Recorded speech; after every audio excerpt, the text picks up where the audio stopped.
ನನ್ನ ಪ್ರೀತಿಯ ವಿದ್ಯಾರ್ಥಿಗಳೇ, ಇಲ್ಲಿ ಮುಖ್ಯವಾಗಿ ನಾವು ರಾಸಾಯನಿಕ ಸಮೀಕರಣವನ್ನ ಬರೆಯುವುದು.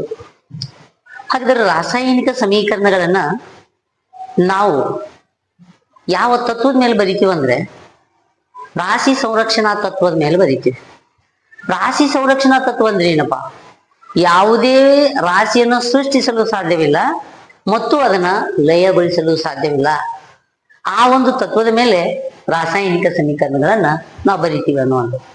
ಹಾಗಾದ್ರೆ ಇಲ್ಲಿ ರಾಸಾಯನಿಕ ಸಮೀಕರಣಗಳನ್ನ ನಾವು ಸಂಕ್ಷಿಪ್ತ ರೂಪದಲ್ಲಿ ಬರಿತೀವಿ, ಪದಗಳ ರೂಪದ ಬದಲಾಗಿ ಸಂಕ್ಷಿಪ್ತ ರೂಪದಲ್ಲಿ ಬರಿತೀವಿ.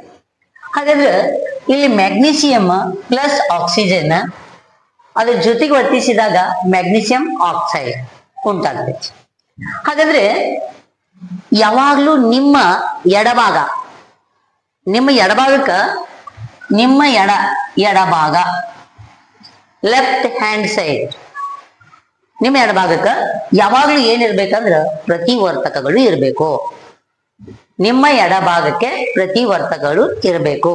ಅಂದ್ರೆ ರಾಸಾಯನಿಕ ಸಮೀಕರಣಗಳನ್ನು ಬರೆಯುವಾಗ ಯಾವುಗಳು ಅಂದ್ರೆ ಪ್ರತಿವರ್ತಕಗಳು ನಿಮ್ಮ ಎಡಭಾಗಕ್ಕೆ ಇರಬೇಕು. ಹಾಗಾದ್ರೆ ಪ್ರತಿವರ್ತಕಗಳಿಂದ ಇವು ಎರಡುಗಳ ಕ್ರಿಯೆಯಿಂದ ಒಂದು ಉತ್ಪನ್ನ ಬಿಡುಗಡೆ ಆಗುತ್ತೆ. ಅದು ಯಾವಾಗ್ಲೂ ನಿಮ್ಮ ಬಲಭಾಗಕ್ಕೆ ಇರಬೇಕು. ಯಾವ ಭಾಗಕ್ಕೆ ಇರ್ಬೇಕಪ್ಪ? ಬಲಭಾಗಕ್ಕೆ. ಹಾಗಾದ್ರೆ ಪ್ರತಿವರ್ತಕಗಳು ಯಾವ ಭಾಗಕ್ಕೆ ಇರ್ಬೇಕ? ಎಡಭಾಗಕ್ಕೆ. ಉತ್ಪನ್ನಗಳು ಯಾವ ಭಾಗಕ್ಕೆ ಇರ್ಬೇಕ? ಬಲಭಾಗಕ್ಕೆ. ನೋಡಿ ಸರ್, ಪ್ರತಿವರ್ತಕಗಳು ಅಂದ್ರೆ ಏನು? ಇವುಗಳಿಗೆ ಇಂಗ್ಲಿಷ್ನಾಗ ರಿಯಾಕ್ಟಂಟ್ ಅಂತ ಕರಿತೀವಿ. ಪ್ರತಿವರ್ತಕಗಳು ಅಂದ್ರೆ ಏನು? ಯಾವುಗಳು ರಾಸಾಯನಿಕ ಕ್ರಿಯೆಯಲ್ಲಿ ಭಾಗವಹಿಸುತ್ತವೆಯೋ ಅವುಗಳಿಗೆ ನಾವು ಪ್ರತಿವರ್ತಕಗಳು ಅಂತ ಕರಿತೀವಿ. ಯಾವುಗಳು ಕ್ರಿಯೆಗೊಳಗಾಗ್ತಾವಲ್ಲ ಅವುಗಳಿಗೆ ನಾವು ಏನಂತೀವಿ ಅಂದ್ರೆ ಪ್ರತಿವರ್ತಕಗಳು ಅಂತ ಕರಿತೀವಿ. ಹಾಗಾದ್ರೆ ಇವುಗಳ ವರ್ತನೆಯಿಂದ, ಅದರ ಪ್ರತಿವರ್ತಕಗಳ ರಾಸಾಯನಿಕ ಕ್ರಿಯೆಯಿಂದ ಏನ್ ಬಿಡುಗಡೆ ಆಗ್ತಾವ ಅಂದ್ರ ಉತ್ಪನ್ನಗಳು ಬಿಡುಗಡೆ ಆಗ್ತಾವ. ಆ ಉತ್ಪನ್ನಗಳು ಎಲ್ಲಿರ್ತಾವ ಅಂದ್ರ ನಿಮ್ಮ ಬಲಭಾಗಕ್ಕೆ ಇರ್ತಾವ. ಸರ್, ಇವುಗಳ ಗುಣಗಳನ್ನ ತಿಳಿದುಕೊಳ್ಳೋದು ಹೆಂಗೆ? ಹಾಗಾದ್ರೆ ಯಾವಾಗ್ಲೂ ಇವುಗಳ ನಾವು ಮುಖ್ಯವಾಗಿ ನೋಡ್ತೀವಿ, ಸ್ಥಿತಿಯನ್ನ ನೋಡ್ತೀವಿ. ಸ್ಥಿತಿ. ಹಾಗಾದ್ರೆ ಸ್ಥಿತಿಗಳು ಯಾವ ರೀತಿ ಇರ್ತಾವ? ಭೌತ ಸ್ಥಿತಿಗಳು ಅಂತ ಕರಿತೀವಿ. ಹಾಗಾದ್ರೆ ಒಂದು ಘನ ಸ್ಥಿತಿ, ದ್ರವ ಸ್ಥಿತಿ ಮತ್ತು ಇನ್ನೊಂದು ಯಾವ್ದಂದ್ರೆ ಅನಿಲ ಸ್ಥಿತಿ ಅಂತ ಕರಿತೀವಿ. ಹಾಗಾದ್ರೆ ಈ ಸಂಯುಕ್ತಗಳನ್ನ ಬರಿದಾಗ ಅಥವಾ ಧಾತುಗಳನ್ನು ಬರಿದಾಗ ಅವುಗಳ ಸ್ಥಿತಿಯನ್ನು ಕೂಡ ನಾವು ಗುರುತಿಸಬೇಕು. ಹಾಗಾದ್ರೆ ಇದು ಘನ ಸ್ಥಿತಿ ಅಂದ್ರೆ ನಾವು ಇದಕ್ಕೆ ಏನಂತೀವಿ? ಸಾಲಿಡ್ ಅಂತ ಕರಿತೀವಿ. ಸಾಲಿಡ್ ಅಂದ್ರೆ ಎಸ್ ಅಂತ ಬರಿತೀವಿ. ಇದು ಸಾಲಿಡ್, ಗಟ್ಟಿ ಇದೆ, ಘನ ಸ್ಥಿತಿ ಒಳಗದೆ. ಹಾಗಾದ್ರೆ ದ್ರವ ಸ್ಥಿತಿ ಬಂದ್ರೆ ಅಲ್ಲಿ ಏನ್ ಬರಿತೀವಿ ಅಂದ್ರೆ ಎಲ್ ಅಂತ ಬರಿತೀವಿ. ಅದಕ್ಕ ಲಿಕ್ವಿಡ್ ಅಂತ ಕರಿತೀವಿ. ಎಂತ ಕರಿತೀವಿ? ಅದಕ್ಕ ಲಿಕ್ವಿಡ್ ಅಂದ್ರೆ ದ್ರವ ಸ್ಥಿತಿ ಒಳಗದ. ಅಂದ್ರೆ ಅದೇ ರೀತಿ ಬಂದಾಗ ನಾವಿಲ್ಲಿ ಅನಿಲ ವ್ಯಾಪರೇಷನ್ ಆಗ್ತಾ ಇದೆ, ಅನಿಲ ಆವಿ ಹೋಗ್ತಿದೆ, ಅದನ್ನ ಏನ್ ಬರ್ತೀವಿ ಅಂದ್ರೆ ಗ್ಯಾಸ್ ಅಂತ ಕರೀತಾರ. ಹಾಗಾದ್ರೆ ಘನ ಸ್ಥಿತಿಯಲ್ಲಿದ್ರ ಸಾಲಿಡ್, ದ್ರವ ಸ್ಥಿತಿ ಒಳಗಿದ್ರ ಲಿಕ್ವಿಡ್, ಅನಿಲ ಸ್ಥಿತಿ ಒಳಗಿತ್ತಂದ್ರ ಗ್ಯಾಸ್ ಅಂತ ಬರೀತೀವಿ. ಅವುಗಳಿಗೆ ಕೆಲವೊಂದಿಷ್ಟು ಸಿಂಬಾಲ್ಗಳನ್ನ ತೋರಿಸ್ತೀವಿ ನಾವು. ಸಿಂಬಾಲ್ ತೋರಿಸಿ ಯಾವ ರೀತಿ ಇರ್ತಾವ ಸರ್ ಸಿಂಬಾಲ್? ಹಾಗಾದ್ರೆ ಒಂದು ಈ ಟೈಪ್ ಮ್ಯಾಲ್ ತೋರಿಸಿದ್ನಿ ಅಂತ ಇಟ್ಕೊಳ್ಳಿ, ಮ್ಯಾಲೆ. ಹಾಗಾದ್ರೆ ಮ್ಯಾಲ್ ಹೋಗೋದಂತ ಗಾಳಿ ಅಲ್ವಾ, ಅನಿಲ ಅಲ್ವಾ? ಹಾಗಾದ್ರೆ ಅನಿಲಗಳನ್ನು ಯಾವಾಗ್ಲೂ ಏರೋ ಮಾರ್ಕ್ ಮ್ಯಾಗ್ ಇರ್ಬೇಕು. ಅನಿಲಗಳನ್ನ ಬರೆಯುವಾಗ ಅವುಗಳ ಏರೋ ಮಾರ್ಕ್ ಯಾವಾಗ್ಲೂ ಮ್ಯಾಗ್ ತೋರಿಸಿರ್ಬೇಕು. ಹಾಗಾದ್ರೆ ಸರ್ ಹಿಂಗ್ ಬರೀತಾರಲ್ಲ ಸರ್, ಹಿಂಗ ಬರ್ದಾಗ ಅದು ಅಲ್ಲೇ ಉಳ್ಕೊಂಡಿರ್ಬೇಕು. ಅದಕ್ಕೆ ಎಕ್ವೇಸ್ ಸೊಲ್ಯೂಷನ್ ಅಂತ ಕರಿತೀವಿ. ಏನ್ ತಗತ್ತೀವಿ ನಾವು? ಅದಕ್ಕ ಎಕ್ವೇಸ್ ಸೊಲ್ಯೂಷನ್. ಅದಕ್ಕ ಎಕ್ಯೂ ಅಂತ ಬರೀತೀವಿ, ಎಕ್ವೇಸ್ ಸೊಲ್ಯೂಷನ್. ಏನ್ ತಗತ್ತೀವಿ? ಅದಕ್ಕ ಎಕ್ವೇಸ್ ಸೊಲ್ಯೂಷನ್. ಇನ್ನೊಂದು ಏನ್ ತೋರಿಸ್ತೀವಿ? ಏರೋ ಮಾರ್ಕ್ ತೋರಿಸ್ತೀವಿ, ಹಿಂಗ್ ತೋರಿಸ್ತೀವಿ. ಹಾಗಾದ್ರೆ ಎಡಭಾಗದಿಂದ ಬಲಭಾಗದ ಕಡೆಗೆ ಏನ್ ನಡೆದೈತೆ ಅಂದ್ರ ಪ್ರತಿವರ್ತಕಗಳು ನಡೆದಾವ, ಕ್ರಿಯೆ ನಡೆದೈತಿ. ಅಂದ್ರೆ ಎಡಭಾಗದಿಂದ ಬಲಭಾಗದ ಕಡೆಗೆ ಏನ್ ನಡೆದೈತಿ? ಕ್ರಿಯೆ ನಡೆದೈತಿ ಅನ್ನುವಂತ ಮಾರ್ಕನ್ನ ಇದು ತೋರಿಸ್ತೈತಿ. ಹಾಗಾದ್ರೆ ನಾವು ರಾಸಾಯನಿಕ ಸಮೀಕರಣಗಳನ್ನು ಬರೆಯುವಾಗ ಕೆಲವೊಂದಿಷ್ಟು ಕಲ್ಪನೆಗಳ ಬಗ್ಗೆ ತಿಳ್ಕೊಂಡ್ವಿ. ಹಾಗಾದ್ರೆ ನಿಮ್ಮ ಎಡಭಾಗಕ್ಕೆ ಇರುವಂತವುಗಳಿಗೆ ಏನಂತ ಕರೆದ್ರಿ? ಪ್ರತಿವರ್ತಕ ಅಂತ ಕರ್ಕೊಂಡ್ರಿ. ಬಲಭಾಗಕ್ಕೆ ಇರುಗಳಿಗೆ ಏನಂತ ಕರೆದ್ರಿ? ಉತ್ಪನ್ನ ಅಂತ ಕರ್ಕೊಂಡ್ರಿ. ಅವಾಗ ಬಹುಸ್ಥಿತಿಯನ್ನ ನೋಡಿದ್ವಿ, ಘನ ಸ್ಥಿತಿ, ದ್ರವ ಸ್ಥಿತಿ, ಅನಿಲ ಸ್ಥಿತಿ. ಹೌದಲ್ವಾ ಮಕ್ಕಳೇ? ಹಾಗಾದ್ರೆ ಇಲ್ಲಿ ಮುಂದೆ ನಾವು ಏನ್ ಕಲಿಬೇಕಾಗಿದೆ? ರಾಸಾಯನಿಕ ಸಮೀಕರಣಗಳನ್ನ ಸರಿದೂಗಿಸುವುದು. ಯಾವುಗಳನ್ನ ಸರಿದೂಗಿಸುದು? ರಾಸಾಯನಿಕ ಸಮೀಕರಣಗಳನ್ನ ಸರಿದೂಗಿಸುದು. ಹಾಗಾದ್ರೆ ಇವುಗಳನ್ನ ಬರಿಬೇಕಾದ್ರೆ ಸಿಂಬಲ್ ಗೊತ್ತಾಯ್ತಲ್ಲ ನಿಮ್ಗ? ಓಕೆ ನೋಡಿ, ರಾಸಾಯನಿಕ ಸಮೀಕರಣಗಳನ್ನು ಸರಿದೂಗಿಸುವಿಕೆ. ಹಾಗಾದ್ರೆ ನೋಡಿ, ಸರಿ ದೂಗಿಸುವಿಕೆ ಏನನ್ನ ಸರಿದೂಗಿಸುದು ಮಕ್ಕಳ? ಇಲ್ಲಿ ರಾಸಾಯನಿಕ ಸಮೀಕರಣಗಳನ್ನ ಏನ್ ಮಾಡುದು? ಸರಿದೂಗಿಸುವುದು. ಹಾಗಾದ್ರೆ ರಾಸಾಯನಿಕ ಸಮೀಕರಣಗಳನ್ನ ಹೆಂಗ್ ಸರಿದೂಗಿಸೋದ್ ಬಗ್ಗೆ ನೋಡೋಣ ನಾವು. ಎಸ್, ಹಾಗಾದ್ರೆ ಇಲ್ಲಿ ಒಂದು ಉದಾಹರಣೆ ತೋತೀನಿ. ಎಫಿ ಅಂದ್ರ ಕಬ್ಬಿಣ. ಎಫಿ ಅಂದ್ರೆ ಏನಪ್ಪಾ? ಕಬ್ಬಿಣ. ಹಾಗಾದ್ರೆ ಕಬ್ಬಿಣ ಎದ್ರ ಜೊತೆಗೆ ವರ್ತಿಸುತ್ತಂದ್ರೆ ಎಷ್ಟು ಜೊತೆಗೆ ವರ್ತಿಸುತ್ತೆ. ಕಬ್ಬಿಣ ಎಷ್ಟು ಜೊತೆಗೆ ಏನ್ ಮಾಡುತ್ತೆ? ವರ್ತಿಸುತ್ತೆ. ಅವಾಗ ಏನ್ ಬರುತ್ತೆ ನೋಡಿ. ಹಾಗಾದ್ರೆ ಇದು ಯಾವ ಭಾಗಕ್ಕಿದೆ ನಿಮಗೆ? ಎಡಭಾಗ. ಹಾಗಾದ್ರೆ ಎಡಭಾಗಗಳಿಗೆ ಇದ್ದುಗಳಿಗೆ ಏನಂತ ಕರೀತಾರ? ಪ್ರತಿವರ್ತಕ. ಅದರ ಪ್ರತಿವರ್ತಕಗಳು ನಿಮ್ಮ ಎಡಭಾಗಕ್ಕೆ ಇರ್ಬೇಕು. ನೋಡಿ ರಿಯಾಕ್ಷನ್ ಆಗುತ್ತೆ. ಏನಾಗುತ್ತೆ ನೋಡಿ, Fe3O4 ಪ್ಲಸ್ ಏನ್ ಬರುತ್ತೆ? H2 ಬರುತ್ತೆ. ಹಾಗಾದ್ರೆ ಒಂದು ನೋಡಿ, ರಾಸಾಯನ ಕ್ರಿಯೆ ಒಳಗ ಅಥವಾ ಭೌತ ಕ್ರಿಯೆ ಒಳಗ ನಾವ್ ಮಾತು ಹೇಳ್ತೀವಿ, ರಾಶಿ ಸಂರಕ್ಷಣಾ ತತ್ವ.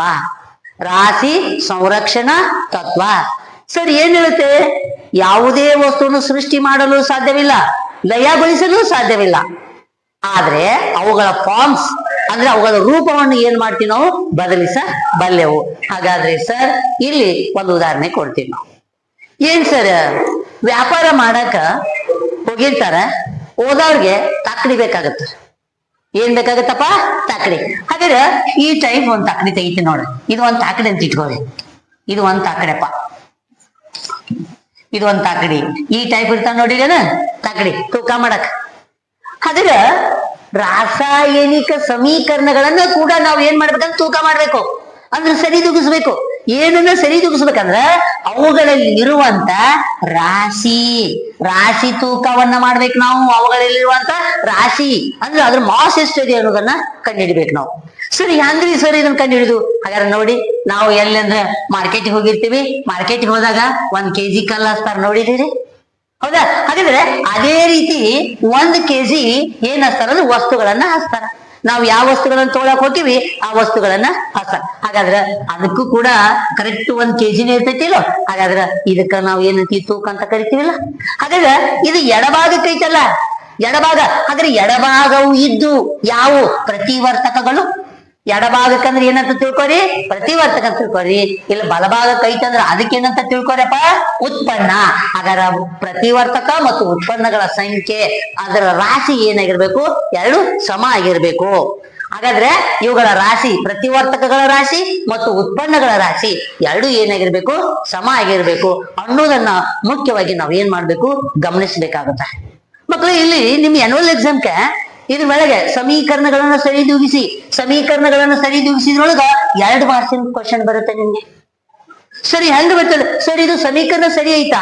ಹಾಗಾದ್ರೆ ಇಲ್ಲಿ ಉತ್ಪನ್ನಗಳ ಸಂಖ್ಯೆ ಎಷ್ಟಿದೆ, ಉತ್ಪನ್ನಗಳ ರಾಶಿ ಎಷ್ಟಿದೆ, ಅಷ್ಟೇ ರಾಶಿ ಏನನ್ನ ಒಳಗೊಂಡಿರ್ಬೇಕಂದ್ರೆ ಪ್ರತಿವರ್ತಕಗಳು ಕೂಡ ಒಳಗೊಂಡಿರ್ಬೇಕು. ಅದನ್ನ ನಾವು ಈಗ ಬ್ಯಾಲೆನ್ಸ್ ಮಾಡಿ ನೋಡೋಣ ಮಕ್ಕಳೇ. ಎಸ್ ಸರ್, ನೋಡಿ ನಿಮ್ ಆನ್ಯುವಲ್ ಎಕ್ಸಾಮ್ಗೆ ಇದ್ರ ಮೇಲೆ 2 ಮಾರ್ಕ್ಸಿನ ಫಿಕ್ಸ್ ಬರುತ್ತೆ. ಈ ಪಾಠದೊಳಗ ನಿಮ್ಗ 4 ರಿಂದ 5 ಮಾರ್ಕ್ಸಿಗೆ ಬರುತ್ತೆ. ಬಹಳ ಸರಳವಾಗಿರುವಂತದ್ದು, ನೀವು ಕಲಿಬೇಕಾಗ್ತದೆ. ಸರಿ ಹೆಂಗ್ರಿ ಸರ್ ಇದನ್ನ ಹೆಂಗ ನಾವ್ ಬ್ಯಾಲೆನ್ಸ್ ಮಾಡ್ಬೇಕು ಹೇಳಿ ಸರ್? ಮೊದಲು ಏನ್ ಮಾಡ್ಬೇಕಂದ್ರೆ ಇವುಗಳನ್ನು ಮೊದಲು ಬ್ರೊಕೆಟ್ನಾಗ ಹಾಕೋರಿ. ಇಷ್ಟು ಬ್ರೊಕೆಟ್ನಾಗ ಹಾಕೋರಿ, ಇಷ್ಟು ಹಾಕೋಬೇಕಪ್ಪ ಮೊದಲ ತಿಳ್ಕೊಳ್ಳಿ. ಇದು ಒಂದಕ್ಕಿಂತ ಹೆಚ್ಚು ಧಾತುಗಳಿದ್ದರೆ ಅದಕ್ಕೆ ಸಂಯುಕ್ತ ಎಂದು ಕರೀತಾರ. ಒಂದಕ್ಕಿಂತ ಹೆಚ್ಚಿದ್ದಂದ್ರೆ ಅವ್ಕೆ ಏನಂತ ಕರೀತಾರಪ್ಪ? ಸಂಯುಕ್ತ. ಒಂದೇ ಇತ್ತಂದ್ರೆ ಅದಕ್ಕೆ ನಾವು ಧಾತು ಅಂತ ಕರಿತೀವಿ. ಓಕೆ ಮಕ್ಕಳ, ಹಾಗಾದ್ರೆ ಸರ್ ಇದನ್ನ ಹೆಂಗ ನಾವು ಸರಿದೂಗಿಸ್ಬೇಕು ಅಂತ ಪ್ರಶ್ನೆ ಬರುತ್ತೆ ನಿಮ್ಗೆ. ಯಾವಾಗ್ಲೂ ಏನಂತಂದ್ರೆ ಯಾವುಗಳಲ್ಲಿ ಹೆಚ್ಚು ಸಂಖ್ಯೆ ಇರುತ್ತೆ ಅಥವಾ ಯಾವುದರಲ್ಲಿ ಕಡಿಮೆ ಸಂಖ್ಯೆ ಇರುತ್ತೆ ಅದನ್ನ ಮಾತ್ರ ನೀವೇನ್ ಮಾಡ್ಬೇಕು? ಗಮನಿಸ್ಬೇಕು. ಮೊದಲು ಸೀಸ್ ಪೆನ್ಸಿಲ್ ತಗೋಬೇಕು. ಆ ಸೀಸ್ ಪೆನ್ಸಿಲ್ ತಗೊಂಡು ಏನ್ ಮಾಡ್ಬೇಕಂದ್ರೆ, ಸರ್ ಹೆಂಗ್ ಮಾಡುದು ಸರ್ ಇಲ್ಲಿ? ಓಕೆ ಸರ್, ಇಲ್ಲಿ ಎಫಿಗೆ ಬರ್ತೀನಿ. ಎಫಿಗಳ ಅಣುಗಳು ಎಷ್ಟಿದಾವ? 3 ಅದಾವ. ಹಾಗಾದ್ರೆ ಎಫಿ ಇಂದ ನಾ ಏನ್ ಬರಿತೀನಿ? 3 ಬರಿತೀನಿ. ಸರ್ Fe 3 ಅದು ಬಿಡಿ ಸರ್. ಹಾಗಾದ್ರೆ ಆಕ್ಸಿಜನ್ ಎಷ್ಟದಾವ ಇಲ್ಲಿ? ಎಷ್ಟದಾವ? 4 ಅದಾವ. ಹಾಗಾದ್ರೆ H2 ಎಷ್ಟದಾವ? 2 ಅದಾವ. ಹಾಗಾದ್ರೆ ಇಲ್ಲಿ H2 2. ಹಾಗಾದ್ರೆ ನೋಡಿ ಇಲ್ಲಿ ಓ ಒಂದೈತಿಲ್ಲ.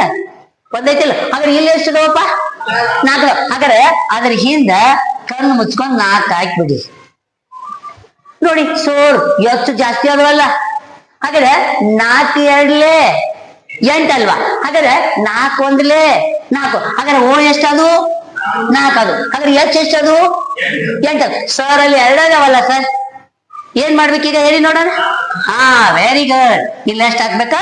4. ಈಗ ಈ ಸಮೀಕರಣವನ್ನ ಏನ್ ಮಾಡಿದ್ವಿ ನಾವು? ಸರಿ ದುಡ್ಸಿದ್ವಿ. ಈ ಸಮೀಕರಣ ಏನಾಗ್ತಿಲ್ಲಿ? ಸರಿ ದುಡ್ಸಿದ್ವಿ. ಹಾಗಾದ್ರೆ ಈ ಟೈಪ್ ಯಾವ್ದಾದ್ರು ಕ್ವಶನ್ಗಳು ಬಂದ್ರೆ ಮಾಡ್ತೀರಾ ನೀವು? ಅವ ಹೆಂಗ್ ಕೊಡ್ತಾನ ಅಂದ್ರೆ ನಿಮ್ಗೆ ಪದ ರೂಪದಲ್ಲಿ ಕೊಡ್ತಾನ. ಪದ ರೂಪದಲ್ಲಿ ಹೆಂಗ್ ಕೊಡ್ತಾನೆ ಸರಿ? ಇಲ್ಲಿ ಕಬ್ಬಿಣವು ನೀರಿನೊಂದಿಗೆ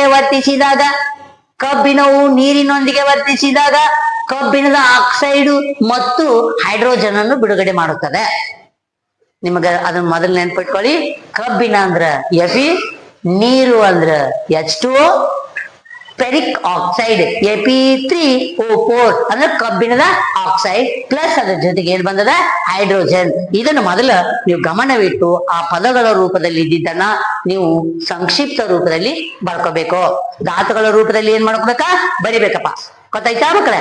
ಹಾಗಾದ್ರೆ ನೆಕ್ಸ್ಟ್ ಏನ್ ಸರ್ ಇನ್ನೊಂದು ಉದಾಹರಣೆ ಕೊಡ್ತೀನಿ ನೋಡಿ.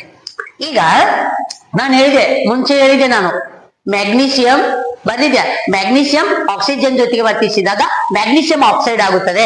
ಪದ ರೂಪದಲ್ಲಿ ಬರೆದಿದ್ದೆ ನಾನು. ಹಾಗಾದ್ರೆ ಸರ್ Mg ಅಂದ್ರೆ ಮ್ಯಾಗ್ನೀಸಿಯಂ, O ಅಂದ್ರೆ ಆಕ್ಸಿಜನ್, ಅದರ ವರ್ತಿಸಿದಾಗ MgO. ಹಾಗಾದ್ರೆ ಇದು ಸಮೀಕರಣ ಸರಿ ಇದೆಯಾ? ಇಲ್ಲ. ಹಾಗಾದ್ರೆ ಏನ್ ಮಾಡ್ಬೇಕು ನಾನಿಲ್ಲಿ? ಹಾಗಾದ್ರೆ Mg ಸರ್ Mg ಒಂದೇ ಇದೆ, O ಒಂದೇ ಇದೆ. ಹಾಗಾದ್ರೆ O ಎಷ್ಟಿದವಪ್ಪ ಇಲ್ಲಿ? 2 ಅದಾವ. ಹಾಗಾದ್ರೆ ಇಲ್ಲಿ ಹಾಕ್ಲಿಕ್ಕೆ ಬರಲ್ಲ ನಮಗೆ. ಯಾವಾಗ್ಲೂ ಆ ವಸ್ತುವಿನ, ಆ ಧಾತುವಿನ ಅಥವಾ ಆ ಸಂಯುಕ್ತದ ಎಡಭಾಗದಲ್ಲೇ ಹಾಕ್ಬೇಕು. ಸರ್ ಇದು ಒಂದು ಸಂಯುಕ್ತ ಅದ ಸರ್, ಇಲ್ಲಿ ಹಾಕ್ತೀನಿ 2 ಅಂತ ಹಾಕಕ್ ಬರಲ್ಲ. ಅದನ್ನ ಯಾವಾಗ್ಲೂ ನೀವು ಎಲ್ಲಿ ಬರಿಬೇಕಂದ್ರೆ ಎಡಭಾಗದಲ್ಲಿ ಬರಿಬೇಕು. ಹಾಗಾದ್ರೆ ಇಲ್ಲಿ 2 ಹಾಕಿದ್ಯಾ? ಹಾಗಾದ್ರೆ 2 ಏನದು? ಹಂಗಾದ್ರೆ Mg. ಹಾಗಾದ್ರೆ O ಎಷ್ಟದು? 2. ಹಾಗಾದ್ರೆ ಇಲ್ಲಿ ಓದು Mg ಎಷ್ಟಿತ್ತು ಇಲ್ಲಿ? ಹಾಗಾದ್ರೆ ಏನ್ ಮಾಡ್ಬೇಕು ನಾನೀಗ? 2. Very good. ಗೊತ್ತಾಯ್ತಲ್ಲ?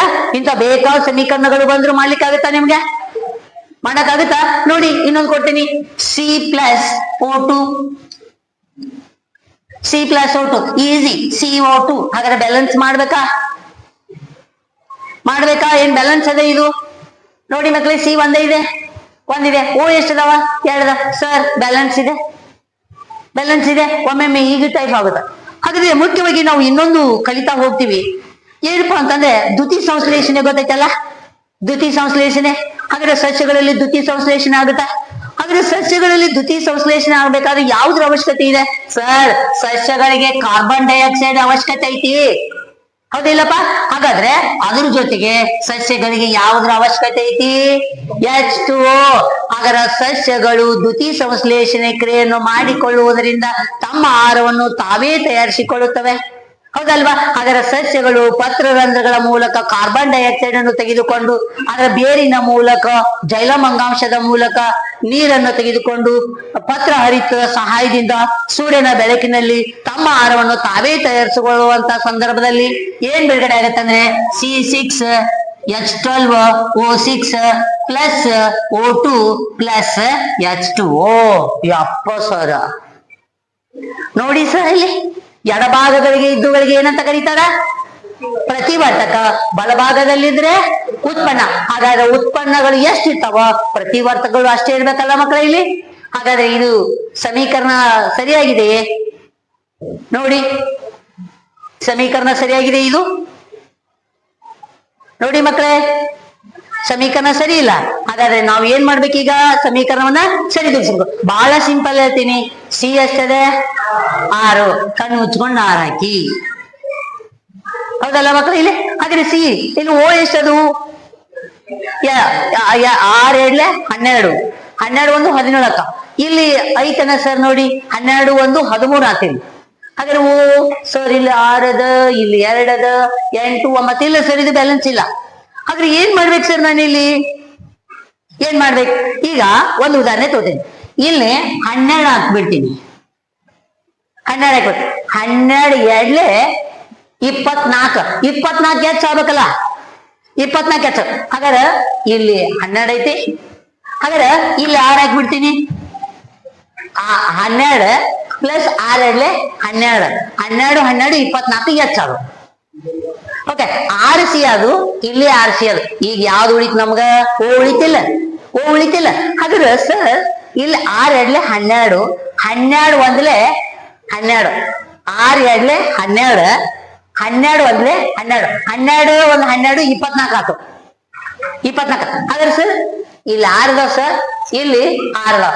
6 ಎರಡ್ಲೆ 12, 6 ಒಂದ್ಲೆ 6, 6 ಒಂದ್ಲೆ 6 ಐತಿ. ಇಲ್ಲಿ 12 ಆಯ್ತು. ಇಲ್ಲಿ 6 ಹಾಕ್ಬಿಡ್ತೀನಿ. ನೋಡಿಲಿ 6 ಸರ್, 6 ಓ ಬರೀತೀನಿ ನೋಡಿ. 6 ಪ್ಲಸ್ 6 ಎರಡ್ಲೆ 12 ಪ್ಲಸ್ 6. ಹಾಗಾದ್ರೆ ಟೋಟಲ್ 24 ಆತಿಲ್, 24 ಆತಿಲ್. ಹಾಗಾದ್ರೆ 6 ಎರಡ್ಲೆ 12 ಪ್ಲಸ್ 12 ಒಂದ್ಲೆ 12 ಕೂಡಿಸಿದ್ರೆ 24 ಆತಿಲ್. ಆತವಕ್ರಿ ನೋಡಿ, ನಿಮಗ 2 ಮಾರ್ಕ್ಸ್ ಅನ್ನ ಇದ್ರಾಗ ಏನ್ ಮಾಡ್ಬಾರ್ದು, ಬಿಟ್ ಬರಬಾರ್ದು. ಹಾಗಾದ್ರೆ ಇಲ್ಲಿವರೆಗೆ ನಾವು ರಾಸಾಯನಿಕ ಸಮೀಕರಣ ಅಂದ್ರೆ ಅಂತ ಗೊತ್ತು ಮಾಡ್ಕೊಡ್ವಿ. ಅದರ ರಾಸಾಯನಿಕ ಸಮೀಕರಣಗಳನ್ನ ಬರೆಯುವುದು ಹೇಗೆ ಅಂತ ತಿಳ್ಕೊಡ್ವಿ. ಮುಂದಿನ ಕ್ಲಾಸ್ನಾಗ ರಾಸಾಯನಿಕ ಸಮೀಕರಣಗಳ ವಿಧಗಳು